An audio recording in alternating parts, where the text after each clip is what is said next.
What's up, Foundation? What's up, YouTube? Man, it's me, your big partner, Cartoon One, the Village Storyteller.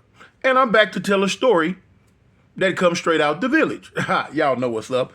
Well, but anyway, I got to get straight to it because I haven't been on here a couple of days, not on the Village Storyteller channel. I need to straighten that up. But yeah, man, I'm going to get straight to it, man. A lot of stuff been going on in these YouTube streets lately. A lot of stuff. But now y'all know me. And my new motto, I duck it. Man, I duck it. Boy, look here. I'm like a prize fighter. I duck. I bob and weave that BS. Can't get me caught up in it, man. Try not to. Try not to. Anyway. On to the lesson at hand. On to the story. I'm not going to give y'all, like I say, a synopsis. Because y'all smart, man. Foundation, y'all too smart. Man, I say too much at the beginning. Ain't no need for me to even tell a story. Because y'all been there, peeped and figured it out. So I ain't going to do that. I know it's probably a lot of y'all looking over my shoulder wondering who's that extremely, extraordinarily, out of this worldly, handsome dude that's back there over my shoulder. Well, y'all, that's me about 30 years ago. In the park. That's my OG homie AIP, Big Boss Hog, standing next to me.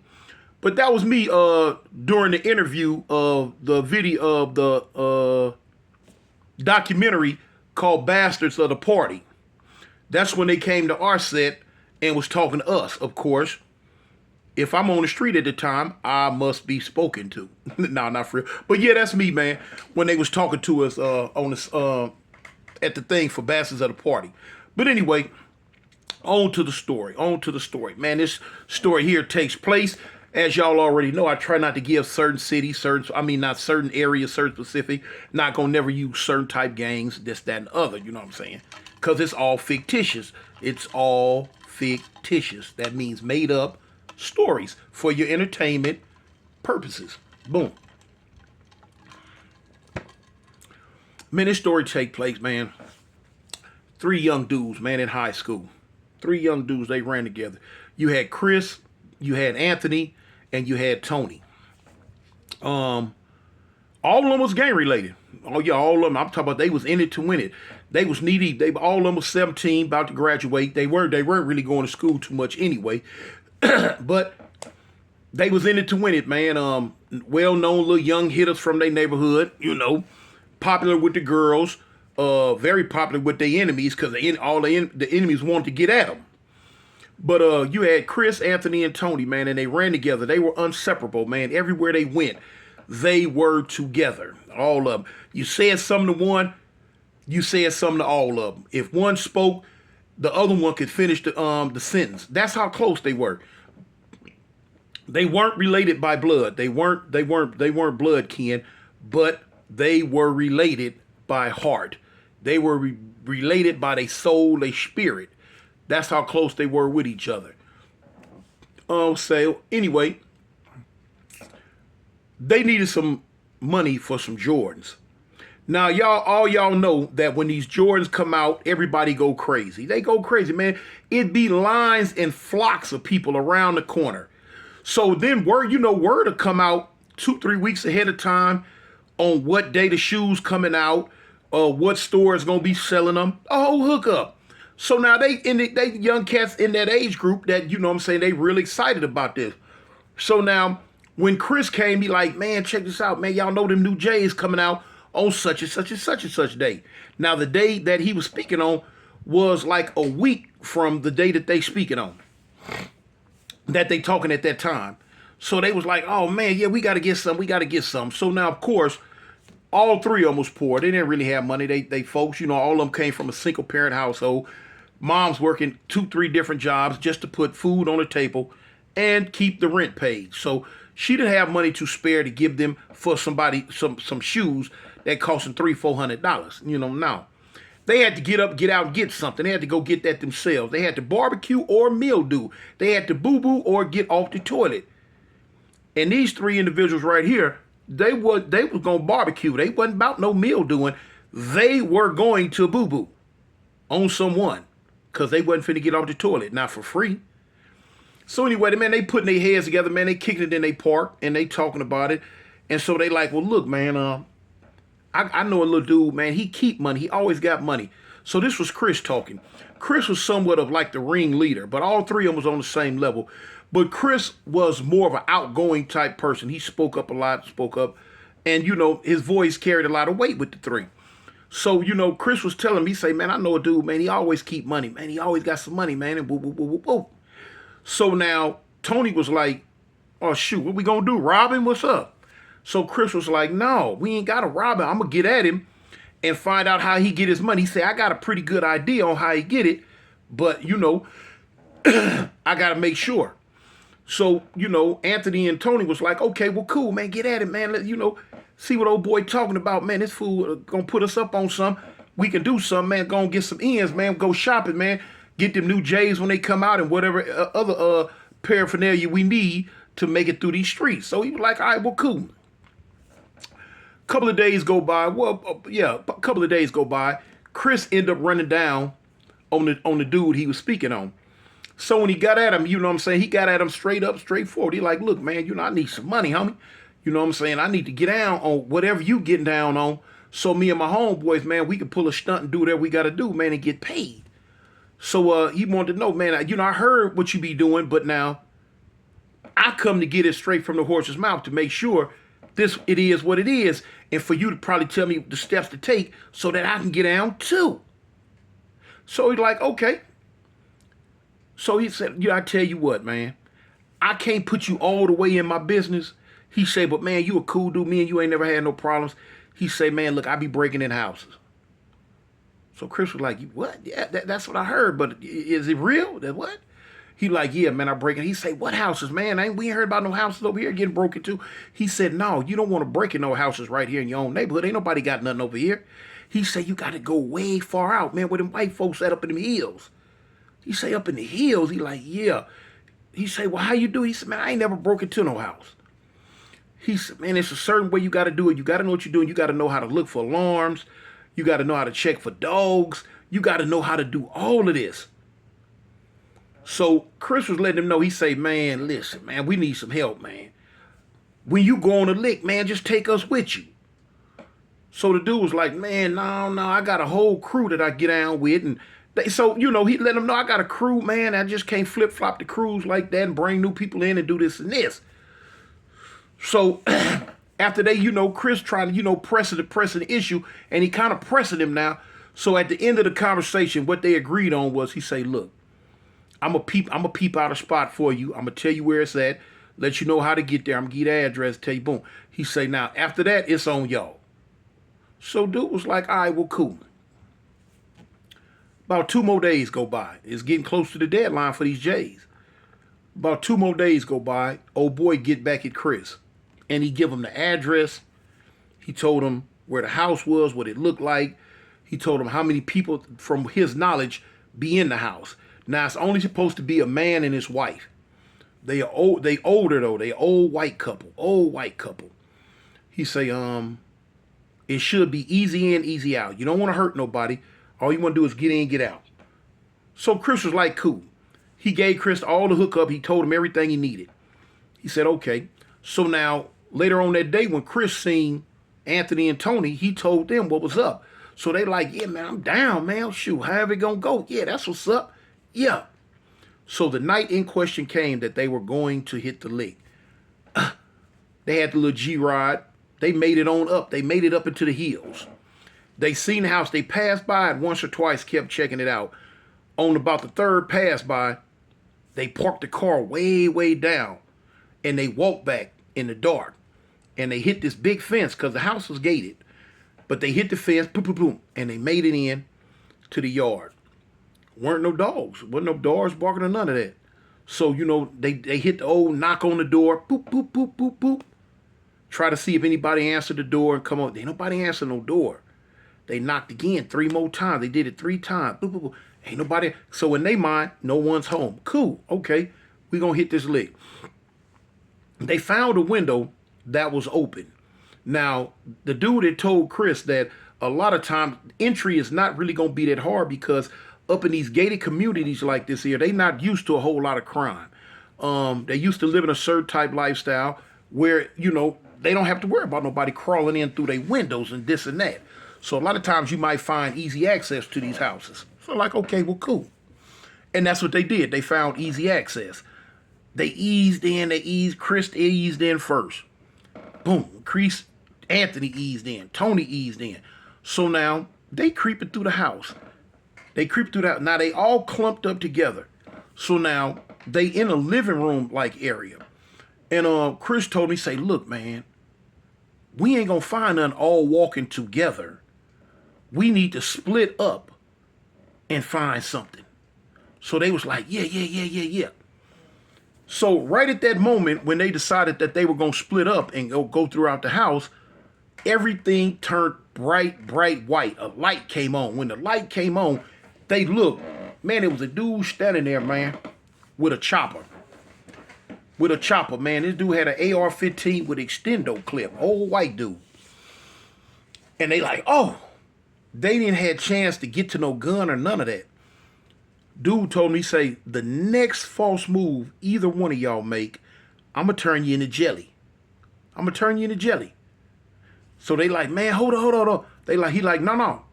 You have no business breaking into my house, coming in here. He said, right now, I can chop all three of y'all in half with this. It'd be very easy. And I would get away with it. I would not go to jail for it, not one bit. He said, y'all in my house. You're in my house. So he told him, man, all y'all get down on the floor. Man, they looking at each other. They scared. They nervous. Get down on the floor. Get down on the floor now. Man, they all got down on the floor. Man. He hollered, honey, come here. So boom, quite obviously, she was upstairs nervous because I guess he had already told her that somebody was downstairs doing this and that. Don't come down. But anyway, she ended up coming down the stairs. So he told her, he say, look over in the cabinet. He say, look, where I got my tool, it's some tools and stuff right there. He say, you're going to find some long zip ties. Bring them to me. So they look and they like, man, just let us out. Man, we going to leave. He like, shut up. Don't say nothing. So she found him. He told her, he say, like, tie all three of them hands behind their back. And he told him, he say, look, my wife's going to cuff y'all with these zip ties. If either one of y'all move 1 inch, I will not hesitate to pull this trigger because I'm not going to allow y'all to hurt my wife. So they like, man, we ain't going to move, man. We ain't going to move, man. But you ain't got to do this, man. You ain't got to just let us leave, man. I promise you, we ain't going to never come back. Man, we ain't going to never have nothing to do with none of this no more. Just let us leave. He like, shut up. She tied them all three up. Zip. So now he end up giving her the gun. He like, baby, if they make a crazy move and struggle too much, just pull the trigger. She like, baby, I don't want to hit you though. He like, I don't care. Pull the trigger. And he say, don't take your finger off of it until ain't no more bullets coming out. So now they looking at each other like, man, we done got it 2 minutes. Dude crazy as I don't know what, man. Them crazy white folks. So boom, he gave her the gun. She's shaking. Don't know what's, man. What? So he leans down. He picked one up, put him on the couch. 2 up on the couch. 3. Now all 3 of them zip tied in back of them, and they all 3 sitting on the couch next to each other. They don't know what's going on. They know what's going on, but they don't know what's going to happen. So he pulls up a chair and sits in front of him. She gets the gun back from her. And Chris is like, man, listen, you ain't got to do this, man. You ain't got to do this, man. Man. And so the old white man tells you, say, man, why did you break him? You shouldn't have broke into my house. You have no business here. So now Chris, he tell me, say, look, man, I heard about you crazy white folks. He say, man, you finna eat us? You ain't finna eat us, are you? So the old white man, he said, nah, son, I'm not gonna eat you. I'm not gonna eat you. He said, well, are you gonna let us go? He said, that should not be your concern right now, me letting you go. Me letting you go is the least of your problems. So Anthony was like, man, I know we shouldn't have did this, man. I know we shouldn't have did this, man. When you first told us about it, man, I felt some type of way, man. Man, you got us up here, man, right, messing with these crazy white folks, man. That man crazy, man. Look at him. You know he finna eat us. So Tony start, man, come on, man. I'm too young, man. Don't eat me, man. I don't taste right, man. I don't taste right, man. So the white dude say, man, y'all stop talking like that. I'm not that type of person. I'm not finna eat you. He say, but what I do want to know, he said, I want y'all to explain to me what made y'all do this. What made y'all break into my house and do this? So they going round and round and round, so telling lies and all this. So the white man screamed, shut up! Stop lying to me. I want to know the truth, and I want to know it now. And he took the gun and pointed it. They was like, oh, wait a minute, hold on. Hold up, we going to tell you the truth. We going to tell you. We got you, man. We going to tell you. We'll get to talking. They said, man, look, we poor, man. The new shoes come out in a couple of days, man. We just wanted a little money, man, so we can get us some shoes, man. We couldn't ask our mother, man. Our mother, man, she ain't got nothing, man. She barely paying the rent, and we just need some money, man, so we can buy some shoes. So the old white dude looked down at their feet. They got on shoes. He said, y'all don't have no shoes? He said, no, man, we got shoes. We wanted some new shoes, man. The new Jordans come out in a couple of more days. So the white dude was like, the new Jordans? What does that mean, the new Jordans? So they went on to try to explain what the new Jordans was. So he just shook his head like, all of this so you can get somebody's shoes that's coming out at the store? He said, so you play with your life for a pair of Jordans. He say, well, son, them Jordans finna cost you. Them Jordans finna cost y'all. So, man, Tony with the crying, man, no, I don't want no Jordans. I ain't gonna never wear no Jordans no more. He said, in fact, man, if you let me go, you can keep these shoes. I'll leave barefooted. He said, in fact, man, I ain't gonna never wear no shoes again. The white man say, no, son, it ain't gonna work like that.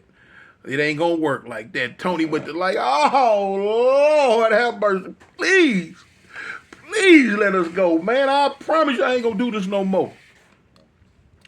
Old white man tell him, say, you should have thought about that from the giddy up. So he walked off and whispered with his wife over in the corner. He came back. He got Tony first. He gave the gun to his wife.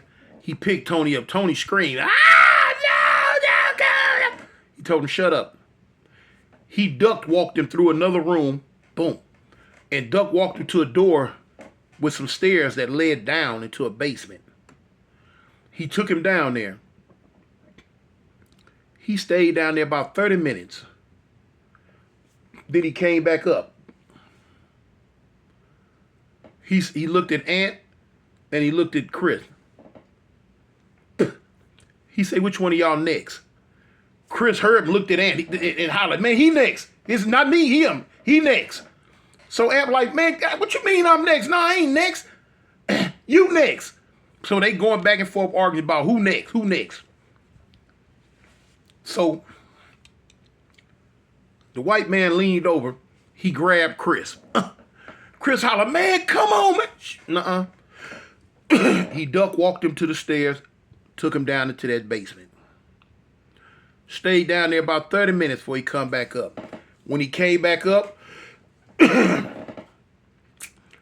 he told Ant, he said, come on, your turn. You the last one. Man, listen, Ant started crying like a, ooh. Ant peed on himself. Soon as the old white man grabbed him, he peed. Oh, white man looked and said, oh, son, man, please let me go. Please, I promise. Come on. Dog walked him to the stairs. Opened the door. It was real dark. He took him down the stairs. Almost fell with him because he was bucking a little bit. Almost fell with him.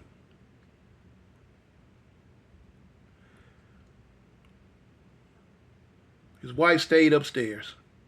Now, when they got to the bottom,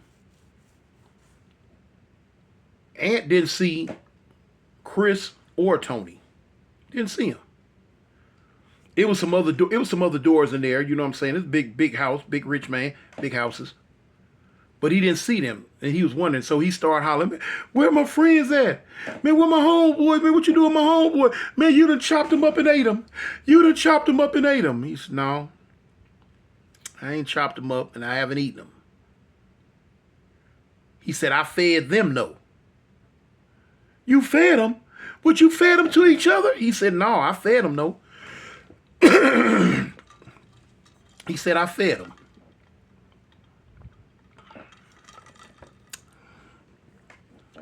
He pulled a chair out and put it in the middle of the floor. You could see from the indentations on the floor that this chair and the little scrape mark that the chair had been pulled out before. So Aunt figuring, man, this is where he put Tony and Chris before he killed them. He pulled the chair out and he set them down. He pulled the chair out and he set them down. When he set them down, he went and got a Bible. Pulled another chair up. And he looked at him. He said, "I told you that I was going to feed you. And I'm finna feed you right now." When he sat down, he opened up the Bible. It was about an hour before he came back up the stairs. Now, what was said down there and what was done down there, y'all wasn't there, so y'all don't know. I wasn't there, so I don't know.